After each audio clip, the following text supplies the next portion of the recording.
Hello, what is up mga Monsters Sir Ma'am? Ako po si Ralph C. Franz, ang visual artist from Manila, Philippines. And today we are going to unbox and review the McFarlane Toys Spawn na Redeemer, Dark Redeemer, and Soul Crusher. Measure muna natin yung height niya. Dark Redeemer almost 8 inches tall. So from the feet to the tip nitong kanyang mga horns dito sa, or spikes dito sa kanyang head. Ito naman si Soul Crusher. Oh, ayan, mga 7 inches tall. Tangkad pala nito ni ni Dark Redeemer. Measure na rin natin yung wingspan niya. Lang. Okay, wingspan ni Dark Redeemer. Okay. Lucky. 9.5 inches. Okay. Tapos articulated pa yung kanyang wings. Ganda ng ang ganda ng figure na to. Sobrang malaki siya. Mas malaki siya compared to other McFarlane toys. 8 inches tall to, tapos meron ka pang wings. And then yung regular na, well, yung mga ibang McFarlane toys 7 inches lang. Pero si Dark Redeemer 8 inches tall. Yan. Overall build, very secure naman. Walang mga loose na joints. Yan. Kung medyo tight yung mga joints ng figure, pwede nyong initan using a hair blower para mag-loosen up yung mga joints niya. And then ito naman yung overall look niya, para siyang medyo naka steampunk look kasi dahil dito sa kanyang gas mask. Pero dito muna tayo kay Dark Redeemer. This is a very cool action figure. Meron pa siyang wings. Actually, gusto ko bumili pa ng isang ganito para kukunin ko lang yung wings nito tapos ilagay natin sa ibang action figures. Kasi ang ganda ng wing design niya. So may mga feathers dito. Pati ang ganda ng feather details. So both sa harap and sa likod.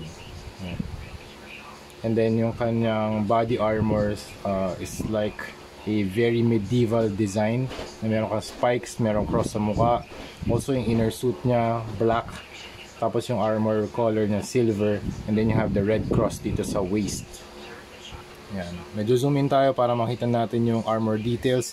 Merong mga fleur-de-lis designs dito sa kanyang chest and shoulders. And then hindi lang, ang ganda ng pagkakasculpt kasi hindi lang dito sa harap, kundi meron din dito sa loob yung may pattern din, may fleur-de-lis pattern. This is a soft rubber material para pag nag-articulate kayo, hindi siya mag-hinder dun sa articulation. And then ito yung chest armor plates na merong fleur-de-lis designs. You have the silver na tapered na armor, the part here sa stomach section, tapos meron mga parang pointed areas dito or sections. Then you have the line in the middle, you have the belt design na merong cross sa gitna, red cross. Tapos dito ito yung weapon niya, very large sword. Ingat lang kayo kasi medyo sharp yung tip ng sword. And then you have the gauntlets, very nice gauntlet, tapos meron pa rin spikes dito sa sa kanyang hands. Very cool armor design. And then dito sa kanyang legs, ito merong mga cross pattern around the hips. And here naman dito naman sa kabila, meron din fleur-de-lis pattern din dito. Tapos ito fully armored. Ito naman very asymmetrical yung design ng kanyang hip or leg armor. Dito fully armored, dito naka-expose yung hips. And then you have the cross pattern band around the hips. Sa feet naman or sa legs, meron ka ring armor plates na nag-overlap para for mobility purposes to para pag nag-bend pag nag-bend yung dalawang metal, nag-overlap siya. Yes. And then what else? Ito pinakagusto kong dito, feature na toy na to or action figure na to, yung kanyang wings. Look at the wingspan. Very nice. And then meron din siyang base na nakalagay Spawn. For articulation, let's try itong wings. Okay, move out, in, okay, outward, downward. You can move that around sa face, up, down, 360. Sa hands, out, down, 360. Bicep swivel, Tapos double jointed na elbow, ball joint yung kamay, 360 yung upper waist, meron din yung lower waist, ab crunch, meron din ab crunch, legs, kick, tapos double jointed na knee, and then ball joint yung paa. Okay? Very very nice action figure. Grabe, ganda nito pag ano, ganda nito pag gusto niyo ng mga additional na knight looking na medieval armor na ano na action figures. Pwede ito sa display niyo. Okay, next dito tayo kay Soul Crusher. This is very very cool too. Meron siyang cloak na color green, and then yung color palette ng kanyang suit is very dark brown, it's a muddy brown.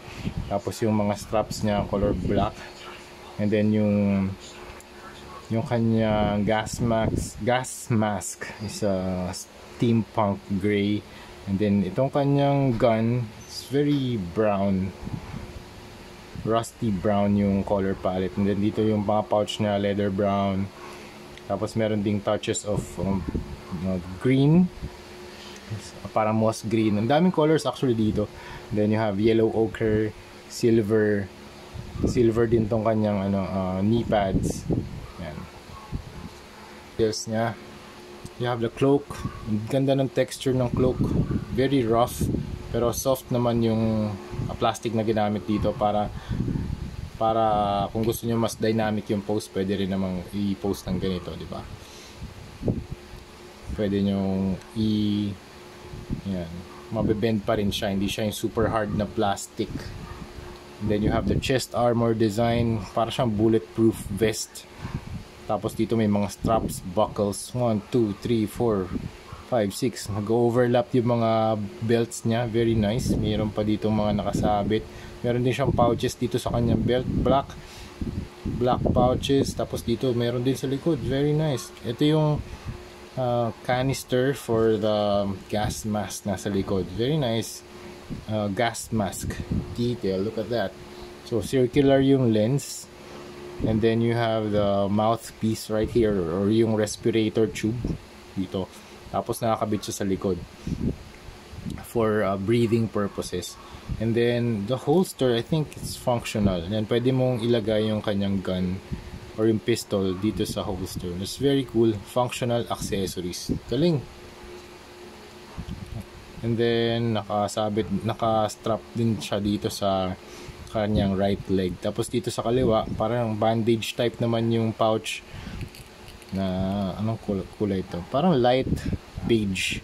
Tapos yung pouches niya yellow ochre, very nice design, very asymmetrical. Tapos yung kanyang knee pads, it's silver. Tapos yung shape niya parang rounded rectangle to protect yung kanyang knees. Tapos sa boots naman, you have the black boots with ginamit nila dito, leather brown or earth tan na dry brushing para magkaroon ng dirt effect. Okay, sa articulation, up, down, hindi mo na magagalaw tong face niya, yun na yun eh. Ay, pangagalaw pa rin pala. Okay, left and right, konting-konti lang. Up, down, di na, wala na. Pero left and right magagalaw pa. Body can also move left and right. Ab crunch, pwede. Wala. Tapos sa arms, can move out, down. Hindi pwede mag 360 kaya na-hinder nitong kanyang shoulder armor. Okay. Tapos double jointed na arms, na elbows, bicep swivel meron din. 360 and yeah, 360 pwede. Lower torso, meron pa ba? Lower waist, meron pa din. Nice, very cool. Tapos kick that far, very nice. Double jointed, nice, very cool. Ganda ng pagkakabend ng kanyang knees. And then meron din to articulation. Meron din pala to articulation to si Dark Redeemer. Okay, stig na So marami tayong magagawang poses dito with Soul Crusher. So that's it mga ma'am sir. Kung gusto niyo mag-add ng mga Dark Redeemer and Soul Crusher, ayan, magpunta lang kayo sa either Facebook Marketplace, Shopee, Lazada. Ayan, punta lang kayo doon, makakakita kayo ng mga ganitong klaseng products. So medyo nakabend lang tong kanyang weapon, pero pwede namang ma-fix yan using hot water. Okay, so that's it. Thank you very much for watching and see you sa next video. Bye bye.